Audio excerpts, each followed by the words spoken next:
नरमध्ये ही कुठली तरी उपनदी आहे बहुतेक. सकाळचे आता 7:30 वाजलेत. आम्ही आज लवकर निघालोय 5:45 वाजता. हां, तर हे बघा मस्त सूर्यनारायण उगवलेले आहेत आणि काय मस्त रंग बघा ना आकाशाचा कसा झालाय. वा, नरमध्ये हर. आणि ऑलमोस्ट 4-5 किलोमीटर आम्ही आलो असेल आता. हां हो, कलादरा म्हणून गावात तो आश्रम होता. छान झोप झाली. आणि कसं होतं, 1-2च टॉयलेट होते, त्याच्यामुळे आम्ही पटापट उठलो. पहिली आज अमृता उठली. नाही, रोजच उठते तू आहे ना 4 वाजता. अमृता 4 वाजताच उठली आहे, म्हणजे रोज उठते. त्यानंतर ती आंघोळ करून आली, फ्रेश झाली. त्यानंतर ती जशी आसनावर आली तसं मी जागा झालो. मग मी आवरायला घेतलं. असं सगळे एका पाठोपाठ उठले ना आवरलं. 5 वाजता आवरून बसले होते सगळेच. हा, सरस्वती मैया पण आहे का नाही, आज रेकॉर्ड झाला. चला आता भरूचच्या दिशेने आम्ही चाललोय. थोडा आहे खोकला अजून. भरूच 31 किलोमीटर दाखवतोय.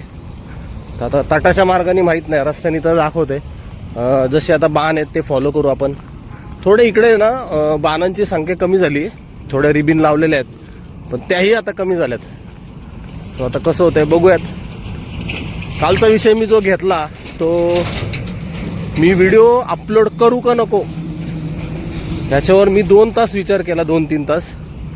पण नंतर असं विचार केला, मी चर्चा पण केली मैयांबरोबर पण दोन्ही आणि अमृताबरोबर पण, की काय रे हा खरंच विषय टाकला पाहिजे का. तर त्यांचं पण हेच म्हणणं होतं की जे तुला अनुभव आले ते तुझे अनुभव आहेत, फॅक्ट आहे, तर ते सर्वांपर्यंत गेले पाहिजेत. कारण नुसते चांगले चांगले व्हिडिओ बघून जर परिक्रमेला कोणी आलं तर त्याला ज्या रिॲलिटी आहेत त्या गोष्टी कळणार नाहीत. बरोबर ना. सो तो मनाची तयारी करून येईल ना. मी जे रिॲलिटी जी दाखवली आहे काल परिक्रमेबाबत, लोक कशी आहेत उदासीन, तर त्या अनुषंगाने लोक तयारीत येतील मनाच्या पण. त्यामुळे तो टाकलाय मी. सो चला, नरमध्ये हर.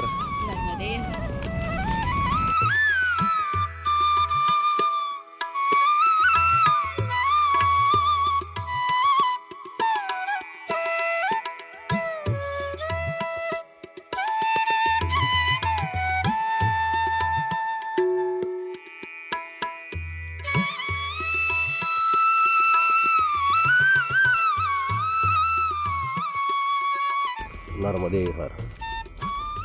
आज सुमन मैया गोळीसारख्या पळून गेलेल्या आहेत आमच्यापासून आणि सरस्वती मैया मागे आहेत.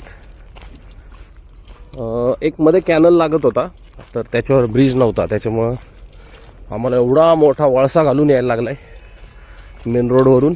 जवळपास आता आमचे 6-7 किलोमीटर वाढतील. पण काय हरकत नाही, मैयाची जशी इच्छा असेल तसं.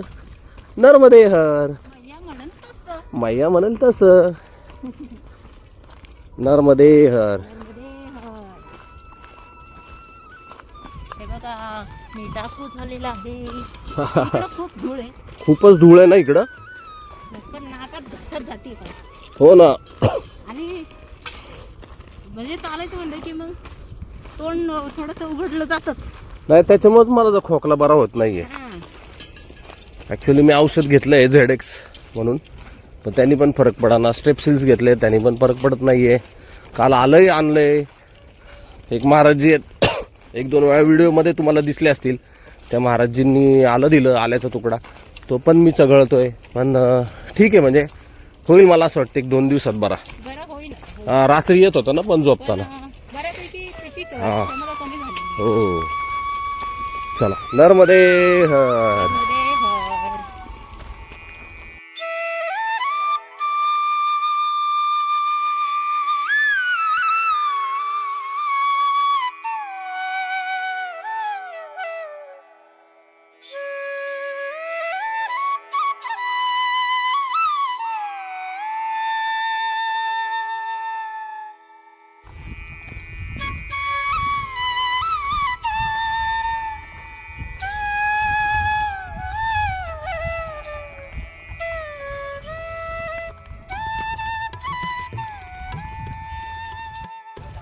नरमध्ये हर. मैयाचं दर्शन झालंय. आणि इकडं देवी मातेचं मंदिर आहे. जाऊ आतमध्ये आपण. नर्मदे हर नाव लिहिलंय पण मला देवी मातेचं ते नाव वाचता येत नाहीये. नर्मदे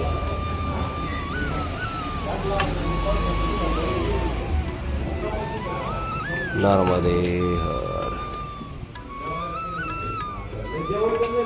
हे नर्मदा मैयाचं आहे. अतिशय सुंदर. नर्मदे हर.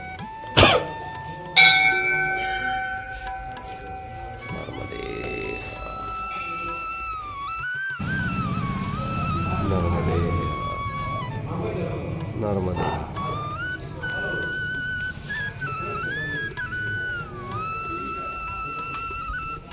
जय जय श्रीराम. जय जय श्रीराम. जय जय श्रीराम. जय जय श्रीराम. जय जय श्रीराम. जय जय श्रीराम. नर्मदे हर. नर्मदे हर. नर्मदे हर. नर्मदे हर. इथे आहे ना सुंदर महादेवाचं मंदिर आहे. मागाशी मी गेलो, मी विसरलो शूट करायचं, पण हे बघा अतिशय सुंदर आहे. या मंदिराच्याच माग आहे नर्मदा मैयाच्या. नर्मदे हर. चला. आणि नर्मदा मैयाचा तटावरून आता जायचं आहे. त्यांनी सांगितलं आहे जवळपास 12 किलोमीटरला एक आश्रम आहे आणि 15 किलोमीटरला आहे. तर जाऊयात आपण. नर्मदे हर. दुपारचे मला वाटते 12:30 झाले का? 1. अच्छा 1:30 वाजले होय.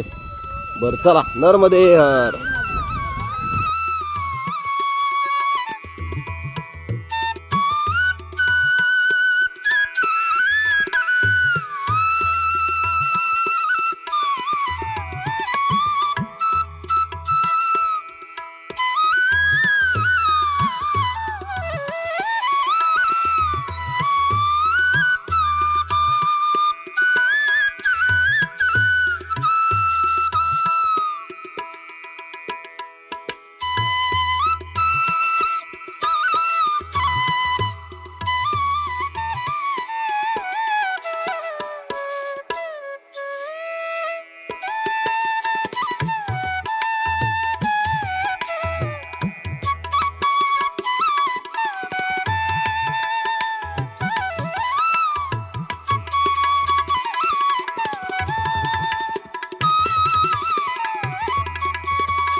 नर्मदे हर.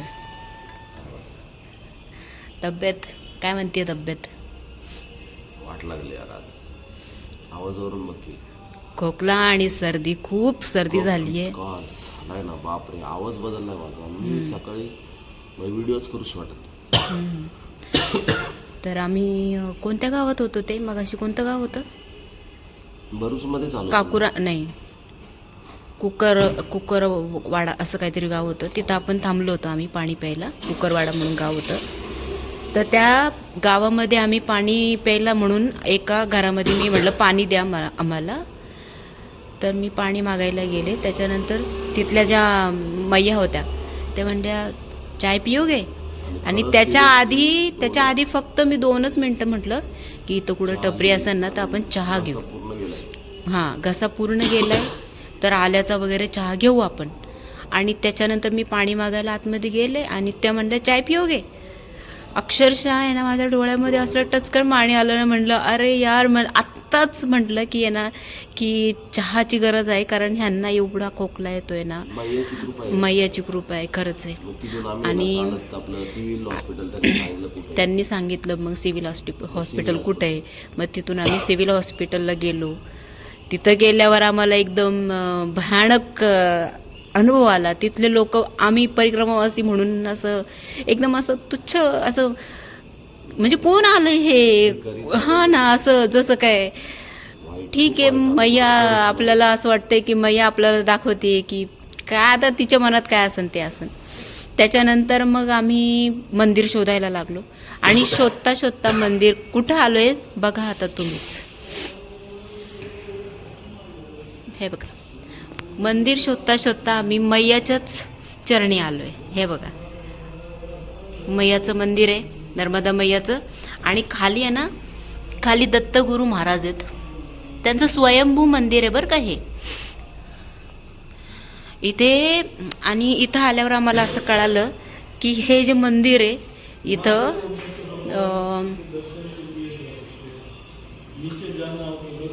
अच्छा अच्छा हाँ, हाँ। जी, जी, कल नहाने के बाद हां हां जी जी खाली जे दत्त भगवान आहेत ना ते हां. स्वयंभू प्रकट झालेले हो. तर ते म्हणले खाली जर जायचं असेल तर मागून रस्ता आहे तुम्ही जाऊ शकता. म्हणलं आंघोळ करून उद्या हां हां उद्या आंघोळ करूनच जाऊया. आणि इथं आल्यावर कळालं की हे मंदिर खूप जुनं आहे. हे मंदिर खूप जुनं आहे. इथे बली राजा आहे, त्यांनी इथे तपस्या केली होती बघा. आणि आता सपोज आम्ही आता मागच्या आश्रमात थांबलो असतो तर मेन रोडने आम्ही बाजूबाजूनी मैयाकडं गेलो असतो, म्हणजे पुढे गेलो असतो पुढच्या आश्रमात. तर हे आजारी पडले म्हणून आम्ही ह्या मंदिरात आलो आहे आणि हे मंदिर दिसलं आहे. आणि इकडे कोणीच येत नाही, ह्या बाजूने कोणीच नाही येत, परिक्रमावासी कोणीच नसतं तिकडे. आणि आम्ही दोघंच आहे इथे फक्त. बघा आता मैयाची इच्छा होती की माझ्या दर्शनाला या तुम्ही इथं. कसलं भार आहे ना. दिवसभर समजत नाही की काय होतंय, हा पण जेव्हा संध्याकाळी असं निवांत बसतो ना तेव्हा लक्षात येतं की काटा आला अंगावर की हे सगळी मैयाची कृपा आहे. की आम्ही आज जे काय पद्धतीने आलो किंवा त्रास होत होता ती मध्ये खूप तो पॅच तटावर काम चालू आहे तर खूप धूळ उडत होती. धूळ उडत होती. तेव्हा असं वाटलं की ही खूप मोठी परीक्षा आहे. पण ती परीक्षा का होती ना ते इथं आल्यावर कळालं. खूप सुंदर मंदिर आहे आणि खरंच मी जर व्यवस्थित असतो तर आम्ही इथं येणं म्हणजे अवघड होतं. आम्ही नसतो मैयाला कदाचित. इकडं आणायचं होतं आपल्याला. त्यामुळे हे सगळ्या गोष्टी होतात. मैया घडवतीये सगळं. पुजारी पण खूप चांगले आहेत. आल्याने म्हणले या तुम्ही आसन लावा काय हरकत नाही. इथे आणि झोपू शकता. तुम्हाला त्रास होतोय ना किती पण दिवस राहा काय अडचण नाही. आत्ता आमचं बरंच 30 किलोमीटर प्लस झालं आहे. सो एवढं दमलो आहे ना तर ते म्हणले जेवण बनवणार का तुम्ही मी दाल खिचडी बनवू. म्हणजे एवढे गोड आहेत. म्हणजे ठीक आहे काय हरकत नाही, उपाशी नका झोपू, गोळ्या घ्यायच्यात. त्यांना सांगितलं ना मी असं झालं तर म्हणले मुगाची दाल खिचडी बनवतो. मुगाची डाळ खिचडी बनवतो, उपाशी नका झोपू, गोळ्या घ्यायच्या. मैया आहे ना कधीच उपाशी झोपवत नाही. पण मैयाने लवकर बरं करावं माझी इच्छा आहे.